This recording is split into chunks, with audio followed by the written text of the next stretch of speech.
ഹോളിവുഡിലൊക്കെ ഇതെല്ലാം കഴിഞ്ഞിട്ട് അവർ ഒരു കാലഘട്ടത്തിൽ ഏതെങ്കിലും വേൾഡ് വൈഡ് റിലീസ് ചെയ്യാൻ പോവല്ലേ. അപ്പോൾ ഏതെങ്കിലും ഒരു വില്ലേജിൽ ഏതെങ്കിലും ഒരു പർട്ടിക്കുലർ തിയേറ്ററിൽ ഇവർ ടെസ്റ്റ് റിലീസ് ചെയ്യും. കാരണം നമ്മളുടെ ഇപ്പോൾ ഞാൻ എൻ്റെ ഒരു സിനിമ ഡയറക്റ്റ് ചെയ്യുമ്പോൾ അനീഷിനെയും നമ്മുടെ സുഹൃത്തുക്കളെയൊക്കെ വിളിച്ചിട്ട് കാണിക്കുന്ന ഒരു രീതിയുണ്ട്, ഒരു പ്രിവ്യൂ. ഈ പ്രിവ്യൂ എഫക്റ്റീവ് അല്ല എന്ന് മനസ്സിലായി. കാരണം എൻ്റെ സിനിമയാണ്. അപ്പോൾ അനീഷ് വന്നിട്ട് എങ്ങനെയാണ് ഞാൻ സോഹനോട് മോശം എന്ന് പറയണത്, അളിയ കലക്കി എന്ന് പറഞ്ഞിട്ട് പോകുന്നതിനെ നമുക്ക് ജെന്യൂനായിട്ട് എടുക്കാൻ പറ്റാത്തതുകൊണ്ട് ഒരു വില്ലേജിൽ ഒരു തിയേറ്ററിൽ റിലീസ് ചെയ്യണം. അപ്പോൾ അവിടുത്തെ ഒരു പബ്ലിക് ക്രൗഡാണ് വരുന്നത്. ഈ ക്രൗഡിൻ്റെ റെസ്പോൺസ് മനസ്സിലാക്കിയിട്ട് വേണ്ട മാറ്റങ്ങൾ വരുത്തിയിട്ട് വേൾഡ് വൈഡ് റിലീസ് ചെയ്യാം എന്നുള്ള രീതി. അപ്പോൾ ആ ക്രൗഡിൻ്റെ പൾസ് എടുത്തു, വേൾഡ് വൈഡ് റിലീസ് ചെയ്തു. ഒരു കാര്യമില്ല.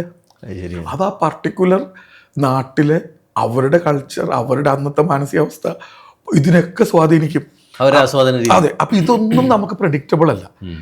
നമ്മൾ എന്തൊക്കെ തന്നെ തലകുത്തി പറഞ്ഞാലും ഇതിനകത്തൊരു അൺസർട്ടനിറ്റി എന്ന് പറയുന്ന സാധനം, അല്ലെങ്കിൽ പിന്നെ ആ സിനിമ അങ്ങോട്ട് ചെയ്താൽ പോലെ. അപ്പോൾ ക്രിയേഷൻ എന്ന് പറയുന്നത് ഇത്ര വലിയ ചിത്രകാരനാണെങ്കിലും അയാളൊരു പടം വരച്ചു, ആദ്യം കാണുന്ന 5 പേര് പറയുകയാണ് ഇത് തല്ലിപ്പൊളി പടം കേട്ടോ, അവർക്ക് ഇഷ്ടപ്പെടാത്തതാ. ആ ആദ്യം കണ്ട 5 പേരുടെ ആസ്വാദന നിലവാരത്തിൽ ഇത് മോശമാണ്. അവർ പറയാണ് ഇത് കൊള്ളൂലെന്ന് വെച്ചാൽ ഒരുപക്ഷെ അയാളത് കീറിക്കളയും. ഈ 5 പേര് പറയാണ് ഇത് ഗംഭീരമാണ്, ഇത് യൂണിവേഴ്സലാണെന്ന് പറയുമ്പോൾ അയാൾക്കുണ്ടാവുന്ന കോൺഫിഡൻസ് ആണ് പിന്നെ അയാളുടെ മുന്നിലേക്കുള്ള യാത്ര. അത് ആക്ച്വലി ആ കാലം നല്ലതാണെന്ന് പറയാം, വരും കാലം നല്ലതാണെന്ന് പറയാം.